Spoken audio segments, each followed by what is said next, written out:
Your Excellency Minister Saib, Excellencies, colleague ministers, I thank our hosts for the outstanding arrangements and the hospitality for which the Emirati people are famous. I also reaffirm the priority India attaches to the IORA as an innovative concept and a unique broad-based platform for inter-regional partnership connecting through the seas, the world's most dynamic regions of South, Southeast and West Asia, Oceania and Africa. Excellencies, our meeting today is timely.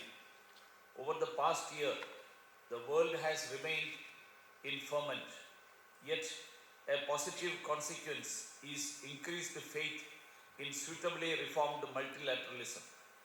The value of partnerships drives us to focus on maintaining the open and inclusive nature of the maritime domain and to reaffirm the importance for all nations to adhere to international rules and laws. This is both at the heart of IORA and the increasing trend of nations located in this region, all with significant interest in it, to articulate the need for a free, open, inclusive and rules-based Indo-Pacific. India is pleased to note commonalities in its vision of the Indo-Pacific and those of partners in IORA. We look forward to inputs for a IORA-specific understanding of the Indo-Pacific from the 6th Indian Ocean Dialogue and the Indian Ocean Rim Academic Group meeting, both of which India will host in December, along with the expert group in academics, science and technology cooperation. Excellencies, our senior officials have agreed on programs for IORA's action plan in its 2 remaining years. We urge greater focus on implementation. Our group should not focus only on projects and events, but on focused, impactful actions. For this, we have a few suggestions. First, administration and finance. A ship is only as fast as its engine room is sound. And despite efforts by our Secretariat, there is a need for all to pull their weight. We need to improve rules and procedures for the Secretariat, especially our special fund. As promised, my ministry will send a team from its audit and finance departments later this month to advise us on the fund. We will also be deploying at our cost an IT specialist from the National Informatics Center of India. The selected officer will leave for Port Louis soon to start work within this year. And we are deploying a new director again at our cost at the Secretariat. There is an obvious link between efficiency of the Secretariat and the finances. There is a mismatch between our annual contributions and the needs of the Secretariat and our plan of action. We should task officials to devise a new equitable payment plan that does not increase the burden on states that cannot afford to pay more. Since this will take time, and presuming we can improve the working method of our special fund, we invite partners to add resources to the fund to support practical cooperation. We have just deposited $1 million to the fund last week. Second, practicable work plans are key. We welcome finalization of such work plans in our priority areas. Our calendar of activities must be well balanced and experts from our line ministries should be suitably involved. As coordinator of the priority area on disaster risk management, we are pleased to have circulated here guidelines for disaster risk management. We are glad IORA partners joined us for our annual HADR exercises this past August. Lessons learned were circulated recently.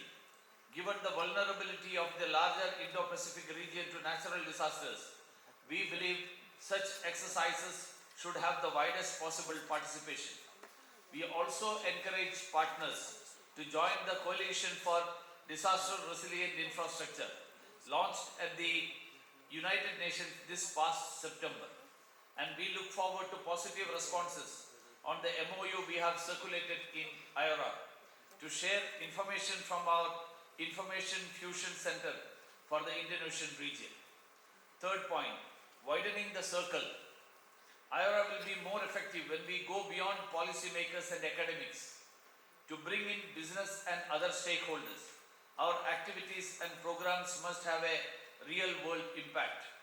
In this context, we are pleased to help promote intra-IORA trade and tourism.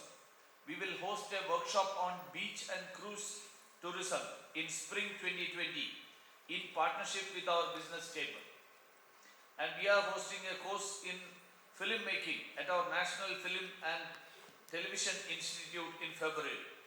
Our businesses have also made more suggestions to improve intra-IORA trade through trade facilitation and promotional activities. These are valuable suggestions considering that the sea routes in the Indian Ocean should connect our countries with each other as well.